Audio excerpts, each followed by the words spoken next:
And good morning, everyone. I'd like to welcome you to another live Xanadu Gallery Art Business Academy online critique group session. Today is Wednesday, August 11th, 2021. It is good to be back here with you in another session, get to look at some artwork, talk a little bit about the art, the artist, and the business of art. And I am pleased to welcome our featured artist, Tanis Bula, who is joining us from Colorado. Tanis, welcome. I'm glad to have you here this morning. We'll get you unmuted here. There we go. Good morning. Oh, thank you. I'm glad to be here. So, Tanis, I'm going to do this just a little bit differently this morning, not hugely differently, but I just want to start with a comment that was sent in by email. Every week, I ask for comments, share the artwork, ask for comments, get email comments back in, and then almost inevitably, we get going and talking, and I don't get to very many of those comments that have been sent in ahead of time. So I'm going to set the tone a little bit with a comment that came in from Laura Hunt in Fort Worth, Texas. And Laura says, wow, your florals knock my socks off. The colors are so rich and deep, I can almost smell the flowers, and the compositions are strong. You have mastered watercolor in your own style. And I think that sets a great tone. We're going to see, I think, a lot of comments in this vein, a lot of positive feedback about your work. So, Tanis, if you could, tell us a little bit of your background and how you came to be creating the artwork that you're creating. Okay, let's see. I started in Ames, Iowa at Iowa State University. And I majored in applied art, but I have a Bachelor of Science, which of course doesn't match at all. But I was very lucky when Hallmark Cards came up to Iowa State and interviewed. I was one of the artists chosen, so I got to go to Hallmark Cards in Kansas City. It's a great place to work. It was absolutely wonderful. They treated me so well. So let me stop you for a second, Tanis. I mean, clearly you must have already had some interest in art when you went to school that drew you in that direction. What was kind of the seed? Did you have family members who are artists or in the arts, or what was kind of the starting motivation for being interested in art? I'm not sure how it really happened, except I kept getting A's in the art over at Iowa State. My family is not interested in art. My dad was quite concerned that I would consider art for a career. So no, it was just by pure chance again that this happened. Huh. And so you went to work with Hallmark, and how long were you there? 2.5 years. And then I got married and we came to Denver, Colorado. And I worked as a graphic designer in a firm, and then decided that we didn't have enough money. So we decided to buy a log cabin in Indian Hills, Colorado. No heat, no water, but we bought it for $8,500. Oh. And then we actually sold it for $65,000. Wow. But when I was there, Adolph Coors Company, the big company, the beer company, called and asked if I would come freelance. So I did. And I really enjoyed working with Coors. I worked on a Coors Light can, but in a big company, art doesn't go very far. So I went into the office and I said, I want to move up in the company. I want to be a manager. And he laughed at me and he said, this is a man's company. There's no way. So I said, I quit. And he said, okay, let's do freelance. And so I said, okay, I'll try that. So he gave me a job and I did it and took it back. He gave me 2. He'd give me 3, 4 jobs. I had to hire somebody. I had to move my office to Lakewood, and things kept going and going. I kept getting more clients and more referrals. So I got a big chance with the Mountain Bell in downtown Denver. So I moved the office downtown, had 7 employees, and we worked every day, worked really hard. But somehow, just again, one of those wonderful things, the Japanese found me on the internet. They were looking for 3 women watercolor artists. So I was the one chosen. And they came to my office, and I think they bought 17 paintings that first day. And then asked if I'd be willing to go to Japan, all expenses paid. which was absolutely incredible. I was treated like a movie star. I'd go in and they'd clap and take photos. I had to sign the back of paintings. They'd take photos with the photo, with the painting, without, within. I mean, it was crazy. So that was so wonderful. And of course, that was a real highlight of my career.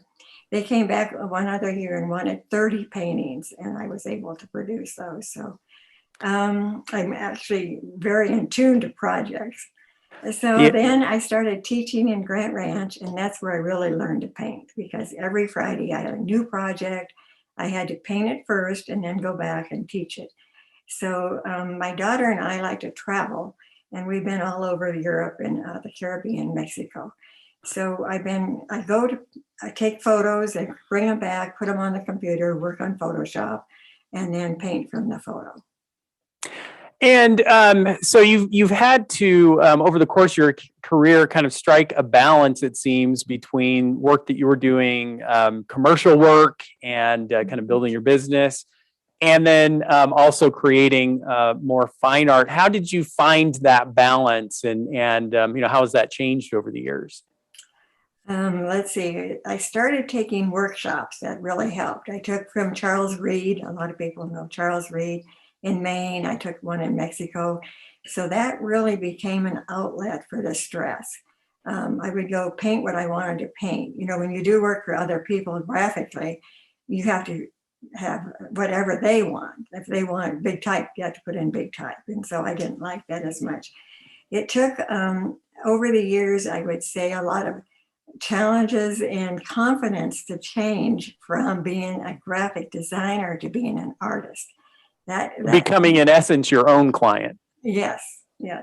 So that took some time and effort, I think. Yeah, so let's jump in then and look at the work, and talk to us, Tanis, a little bit about where the inspiration for this work is coming from, and maybe a little bit of the development of your approach to composition and technique. This photo, actually, this painting is from a basket that I have in my house. I love having the dried flowers. So this is actually one of my basket flowers. I like to work with graphic light and dark. I think that's most important to me, and then to get the color.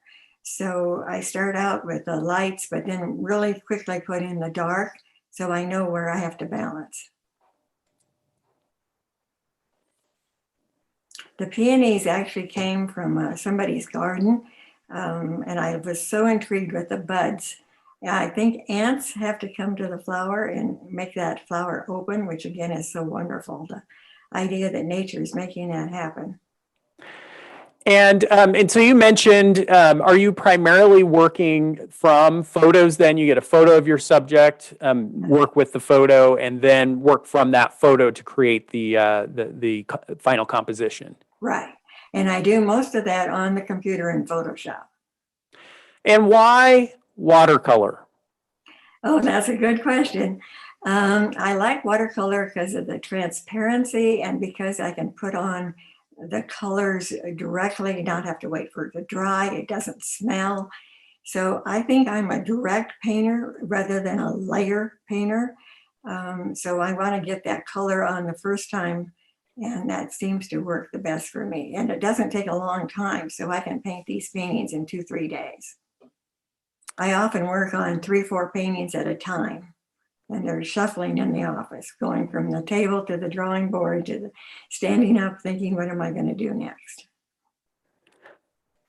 And then let's just take a quick peek at presentation. Of course, we've got, we can see one example behind you in the video there.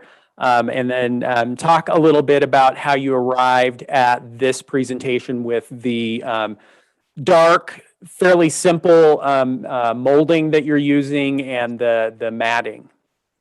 I think it's partly because of the Colorado Watercolor Society. To enter shows, you have to have plexiglass and white mats. So that really started a determining factor. I was using gold frames, which I really like, but I think the world has seemed to go more towards the black frames. They seem to fit more in the contemporary homes. And we'll just take a quick peek at the back of the piece as well. And then let's go ahead and I'd like to open up the conversation to those of you who are here in the video panel. I would love to get your reaction to Tanis's work and thoughts about the consistency of what you're seeing on her subject matter. Hop right in here and give us some feedback. You can either just unmute and start talking or throw a hand up and I can call you in, or there is a hand icon. Let me go to Kate first. Okay. Your paintings are little gems. They're wonderful. Oh, thank you. And I like the dark frames. They really help contain it. And one thing I've learned is if I just stick with one theme or one kind of a frame or two, depending upon the painting, that makes life a lot easier. You don't have to think about a frame for each painting. Exactly. Yes, I agree. Yeah. Yeah.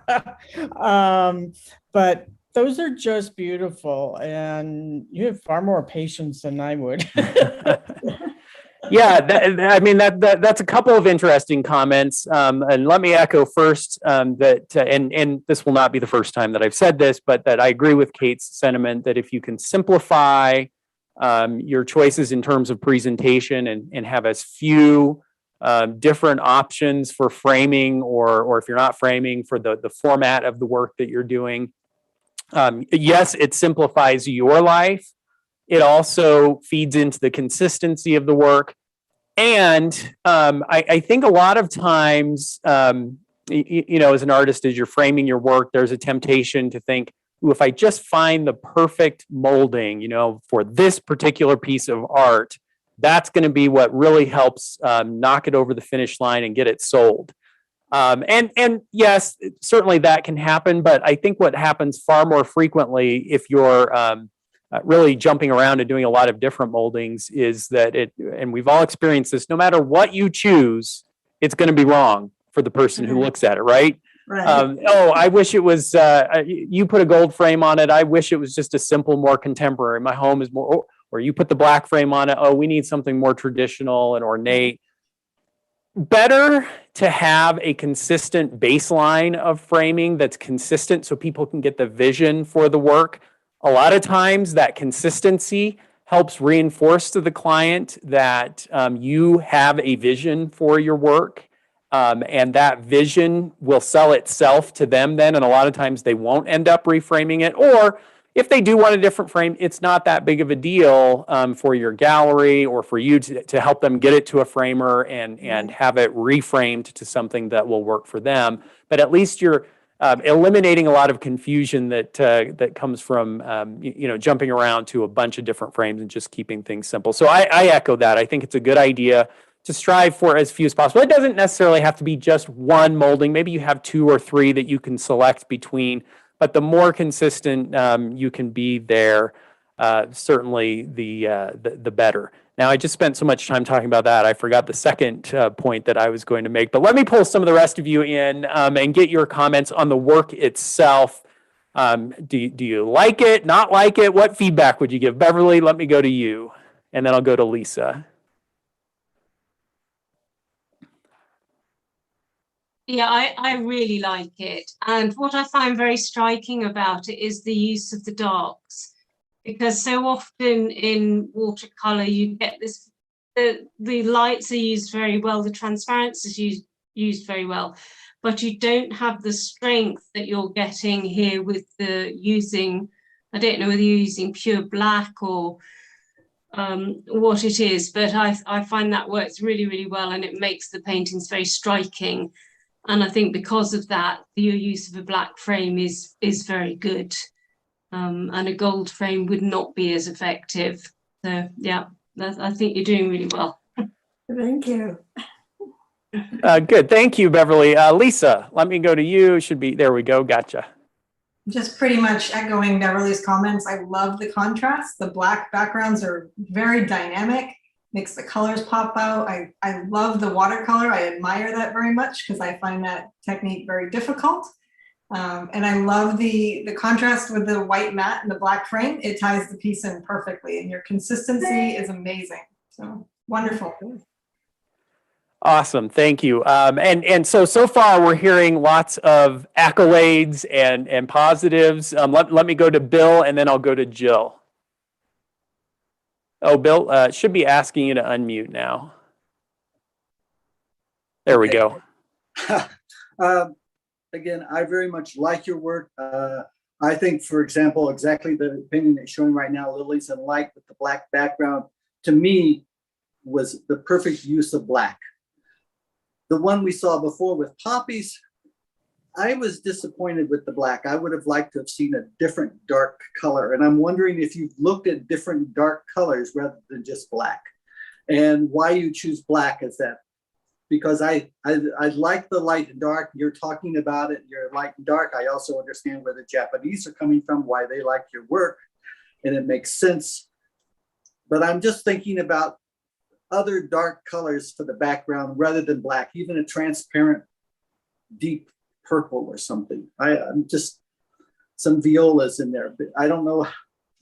So I was wondering a little bit about why you decided. I know when you talked about light and dark, and all of a sudden, yes, that seemed to fit, but why black? Everything. Yeah, Tanis, response to that. Have you done other darker colors to get contrast, or is black something that keeps pulling you back? I have tried other dark colors, like a dark green, say next to that poppy. And so I start, and I'm almost finished, and I think, you know what? That just isn't dark enough. So I'm going to put this dark black on. So the black is actually with indigo and French ultramarine. So it's not a total black. And it is watercolor. People ask me if it's ink, but it's not. It's actually watercolor. So when I do that, like with the lily, I have to go in and mask out all the little stems and the leaves and the flowers, and then go back in and paint the black. So it has to be ready. I have to really know what I'm doing by that point.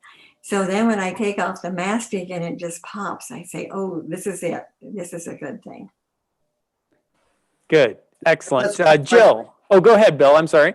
Oh, that's one of the things I really liked about the lilies. To me, that difference between the black and white makes the lilies stand out. One of my favorite paintings of yours that is on the website. Well, thank you. Excellent. Jill, let me see if again. I really love your work, Tanis. Like I said earlier, what really draws me to it is the vibrancy of your colors. And I'm sure if we saw those in real life, well, I think if we saw those in real life, your ultramarine and was it green that you used for your background? Ultramarine and indigo. Indigo. Okay, indigo. I think that would probably appear differently than how it does in these photographs that we're viewing on our computers. I think, I don't know, but just knowing those color combinations. But the other thing that really draws me to your work, I love the shapes. The way that you have accented your shapes through the use of colors. I see all of these beautiful and wonderful variety of shapes and edges. And I love that control that you have over both of those. And I really love that. Oh. And thank you for doing this. Well, I think it's a wonderful opportunity. So I think the hard edges and the black and white contrast in the paintings, I think that comes from my graphic background, where I want things to have a real contrast. And I just really think it's from the background in graphics. Yeah. So, and that with every artist, the work that we get to see is a culmination of all of that artist's experiences and background and years of experimentation. And so I too, I'm going to echo again what everyone else is saying, that this work does present itself in a very striking way that would be very hard to ignore. Encountering it at a show or in a gallery, you know that your work is going to get attention. And I think as we often do here, talking about consistency. I would suspect that everyone here could agree that we are looking at a body of work that is highly consistent. There's just no question here. I mentioned that kind of my criteria for judging consistency. It's the subject matter, it's the style, the medium, the presentation, the palette. And I mentioned that I, would certainly give an artist some latitude to have some variety in some of those areas, and to kind of mix things up a little bit in some ways. But as I look at your work, you're hitting on all the cylinders when it comes to consistency here. The subject matter, the style, your presentation, palette that you're using, the values that are being presented are highly, highly consistent. And when I see that. And I see work that is well developed in terms of presentation, and that you've got a good, strong body of work. My next suggestion is, all right, Tanis, you've got the body of work. The focus now needs to be on getting it out there and getting people to see it and have the opportunity to experience and respond to it and buy it. Yes. And I think we're going to spend some time, and in fact, the rest of the session kind of talking about that aspect of looking for opportunities to get exposure and sell the work. And so talk to us a little bit about that, what your efforts up to this point have been to show the work, to get exposure for the work, and what sales have been like for you. So let's see, several questions there. Yeah. So right now I have 24 of these floral paintings framed in the black frames. And I was just sure that some wonderful miracle was going to happen and I was going to be able to show these. And that seemed to be pretty slow. So I did hire another lady who is helping me market online. So we sent out the packets to 4 galleries in Colorado. We have not heard back from one of them. I am trying different ways on the internet. I'm trying to send out flyers. I get postcards made, but I somehow it's not happening. And I don't understand why. I don't know how to get it to go farther. Yeah. So, that is the proverbial multi-million-dollar question, right? Right. Okay, I've got this great work, and if people could see it, they would appreciate it and love it. How do I make that happen? And the idea, and you mentioned, that it would be nice to have a miracle occur, and it gets picked up and takes off, and you're off to the races, and you can really focus on creating the work because the work just sells itself. And of course, what we all know is that miracles can happen, but wouldn't it be nice if we didn't have to wait for some act of God to launch our career and get things going? And it sounds to me like you've tried a variety of different things, but haven't quite found traction yet. There are a few things that I might suggest. One is that I would dramatically increase the number of galleries that you're putting your portfolio out to. You mentioned 4, and boy, we really would need a miracle to happen to have 1 of 4 or 2 of 4 respond. In my experience, the typical response rate among galleries is somewhere between on a very optimistic end, 10%, 1 in 10 is responding. And more realistically, it's going to be 1 in 20 or 25 and 30, and sometimes even longer than that.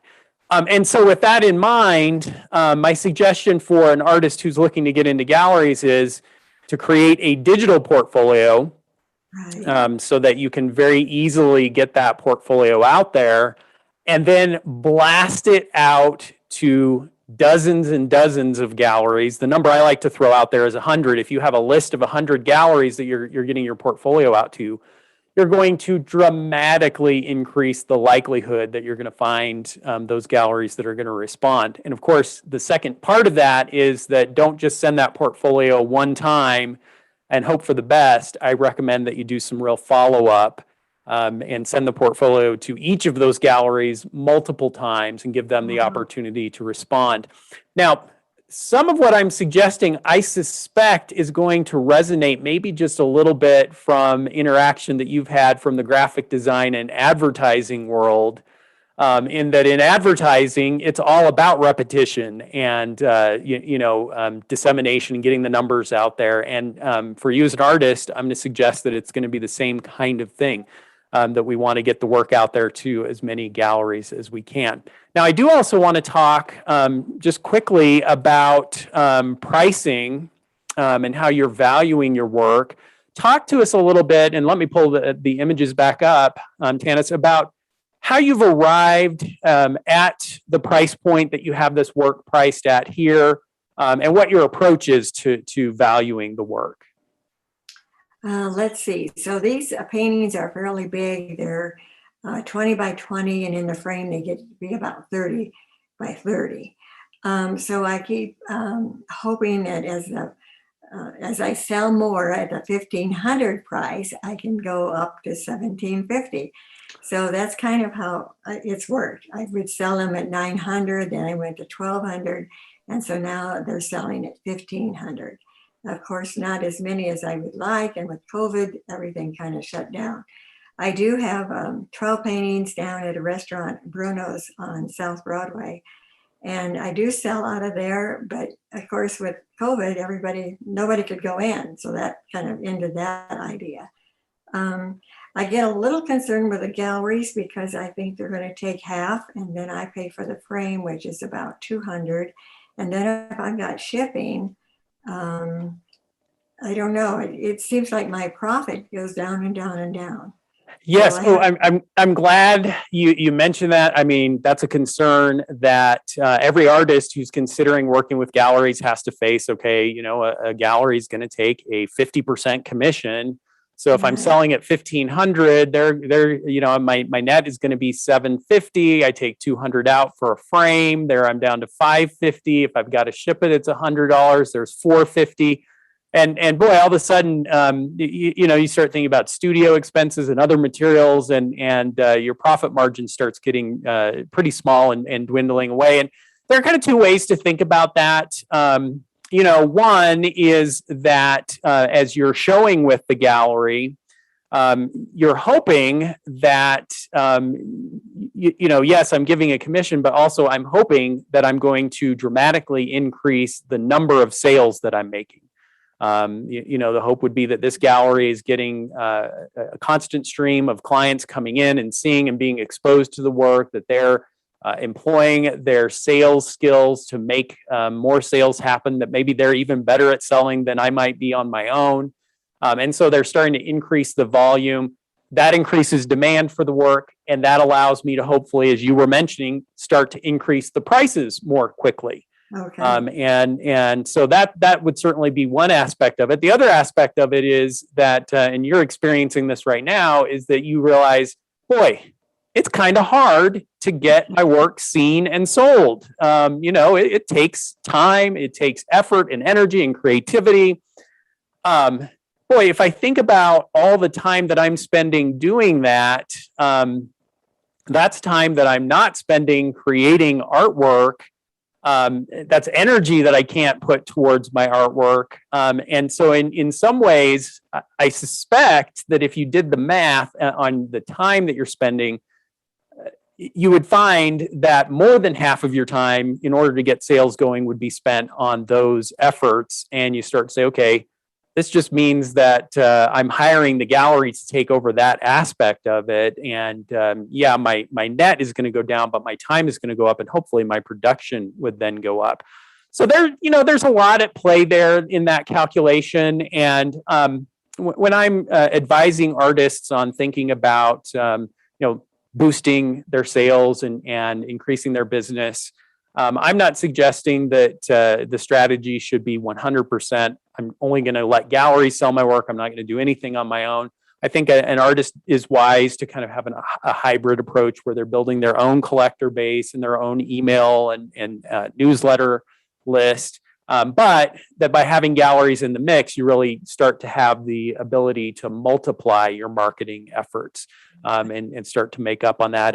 And looking at your pricing, it does seem reasonable. And when I say that, what I mean is, I think you've got room, certainly in the marketplace, as you start to build a clientele, to move those values up. I suspect that as clients look at the work and see the detail, they're going to start asking, how can Tanis afford to sell a piece like this at $1,500? What a steal.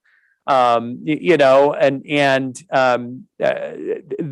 other words, that as you start to increase the price, I don't think that you're going to meet with resistance of people feeling like, oh, she's asking a lot, looking at this work and thinking about the detail that's going into it. I do. Well, let me pause there and throw it out to the video panel. What's your reaction to Tanis's pricing and maybe her comments on working with galleries? What thoughts would you share with Tanis? Let me throw us into the panel. Anyone want to hop in with comments on pricing or working with galleries? No. Going once. Let me go to Beverly.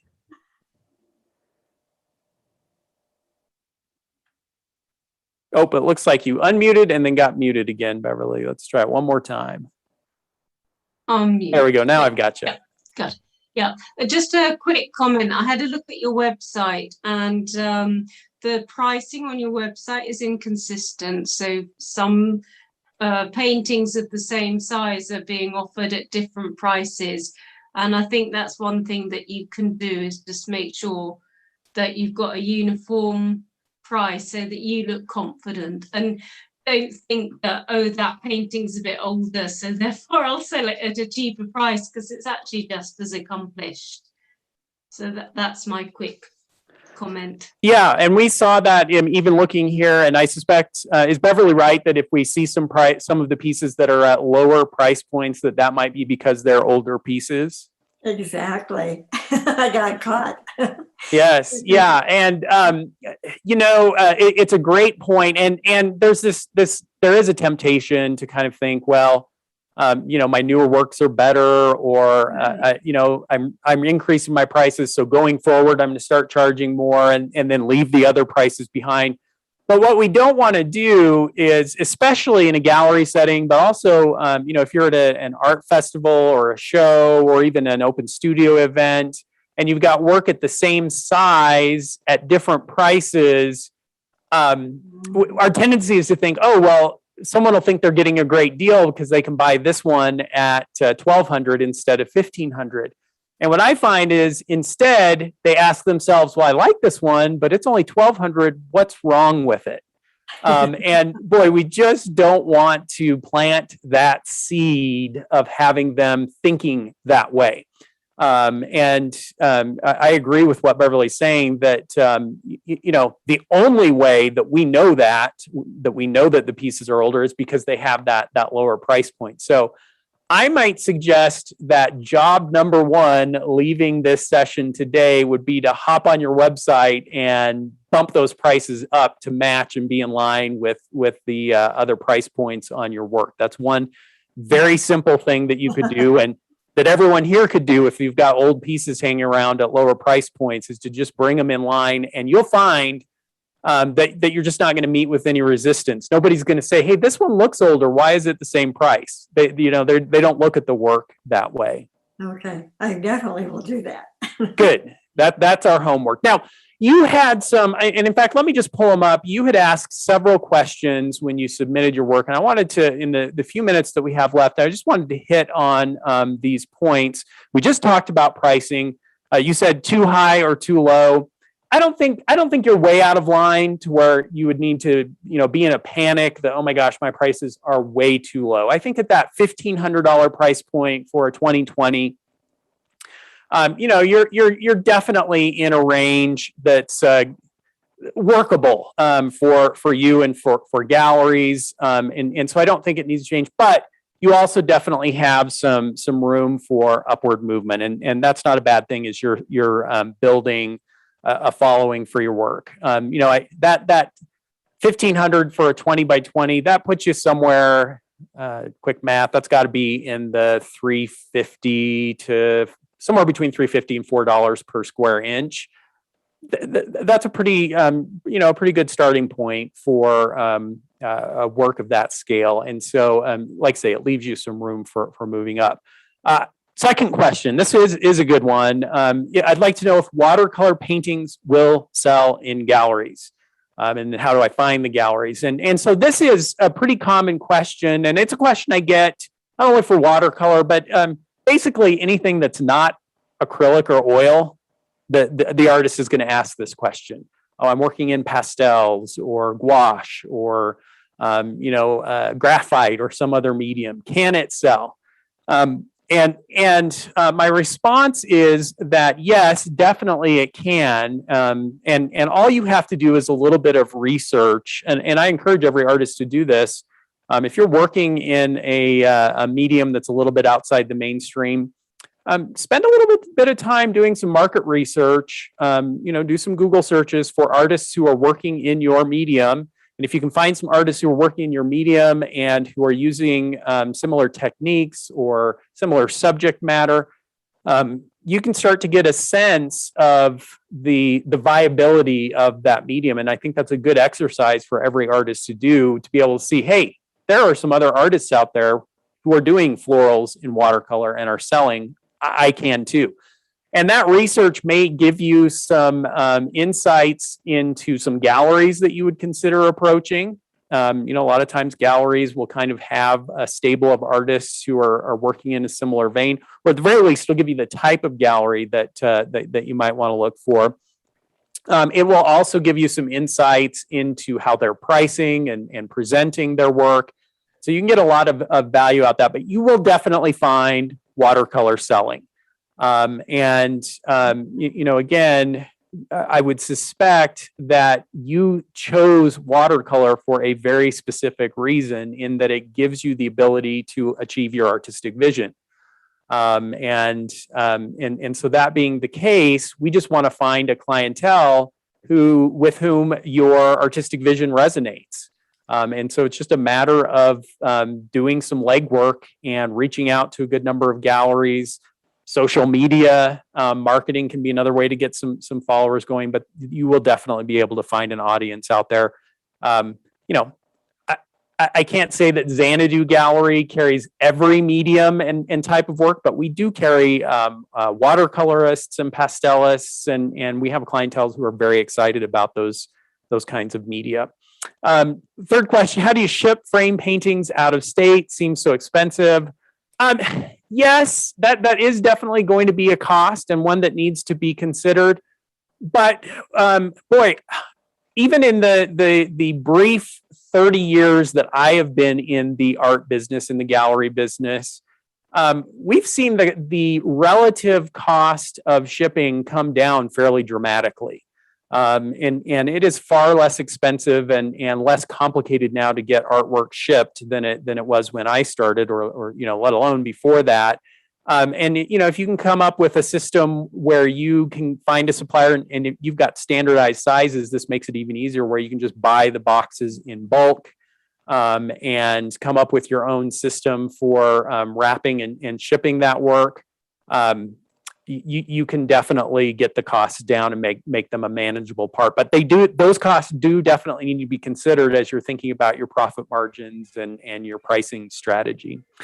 Okay. And then in galleries, before, they will hang one or two to show, but they want several to put behind the scenes in storage. Anything I could do about this? I understand gallery view, but seems unfair to have paintings where no one sees them. Yes, you're right about that. And let me just briefly explain the gallery strategy. For any artist that I'm showing, I want to have a good grouping of work on display. I find it more effective to have 4, 5, 6 pieces on display for an artist, so I can get a client's attention, so they can see various examples of the work. and so that they can feel like they get to select which one is their favorite.